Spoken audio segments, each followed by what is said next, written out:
Yeah, I mean, just two really good basketball teams that we beat. I thought we played quality basketball on both ends of the floor at periods of time. And when you play against quality people and good opponents, they're certainly going to exploit your weaknesses, which both teams did. But I was just really proud of our guys for overcoming those things. And they kept playing, and we found a way to win both games. What does it tell you about your team that at the end of the ball game, they just keep playing hard? There's no pressure. They don't wilt. They just keep going. Well, that's that's just a veteran basketball team, a team that has been in a lot of those situations over the past couple years. And it's one thing to be in those situations, but it's another thing to learn from them. And obviously our guys have learned from them. They've made those type of mistakes in the past, but this group is a different group. Sometimes you get the opportunity to coach a unique group, and they really understand the situation. They keep playing. They know every possession is a game in itself, and our guys have really embraced that.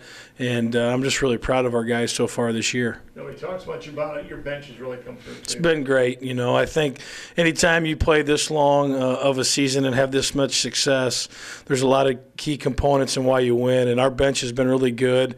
They've practiced that way. They've really battled throughout the whole year, and it's a long season, and certain guys have stepped up when they needed to. And every time one of our key players has not played, maybe to their capability, we've had certain guys that have stepped up and made key contributions in crucial times, in crucial parts of the game.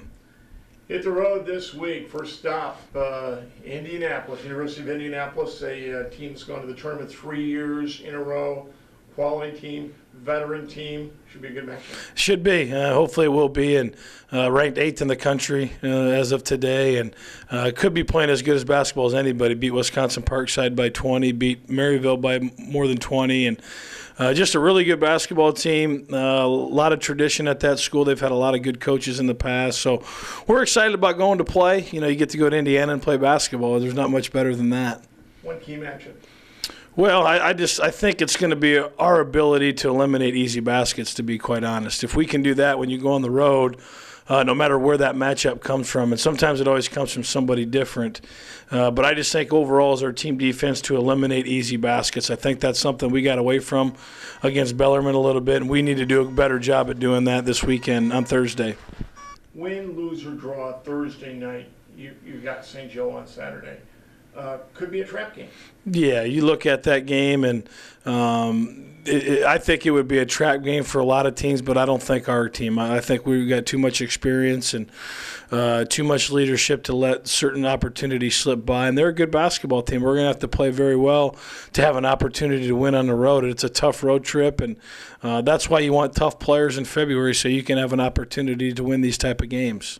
Okay, Thursday, you get done with the game, you go to your hotel, you get something to eat, go to your hotel, blah, blah, blah, blah, blah. Friday, you get up. Talk to me about your Friday. People probably don't know what you do on a Friday. What do you do on a Friday? Well, most of the time, especially on the road, is just a lot of rest. Certain guys that have played a lot of minutes the night before, we watch a lot of film.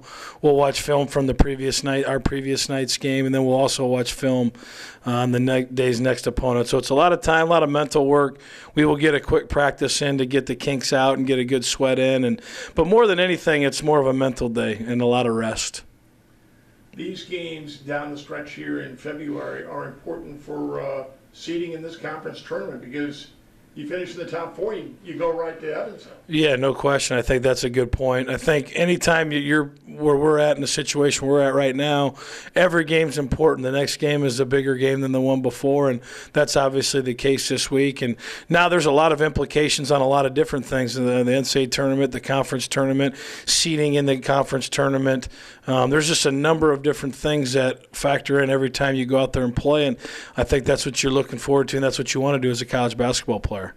Still, the most important thing is just to have a concentration between the lines. Well, that's getting our guys to understand to concentrate on the next task at hand, which is Thursday night's game. But before that, we have to have a good practice on Tuesday. We have to have a good practice on Wednesday. We have to take care of our bodies. They have to get the right rest. It's all the things that go into preparation before the game because, in my opinion, the game's usually won or lost before the game's even tipped off.